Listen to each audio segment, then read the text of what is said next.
Welcome to Samba Samba. Enjoy the video. You start by securing your data and power.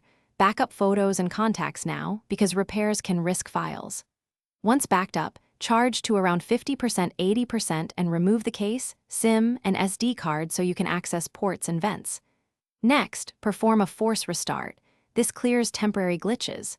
If the blinking persists, boot into safe mode or recovery to isolate apps versus system faults. Doing these steps first narrows the problem and prepares you for targeted fixes.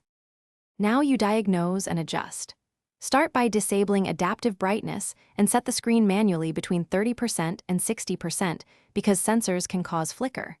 Then turn off auto refresh features and lower screen timeout to 15-30 seconds to reduce strain.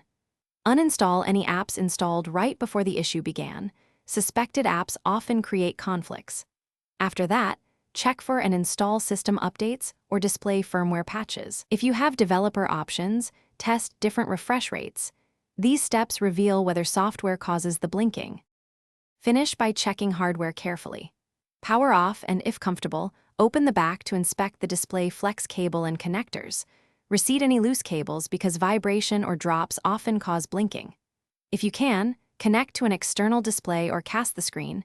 This tells you whether the GPU or the panel is failing. Once done, if blinking continues, take the phone to a repair shop and request a display module swap estimate rather than full board replacement. Tip: if repair shop tests differ, insist they demonstrate fault before charging. Thanks for watching. Consider subscribing if we helped you.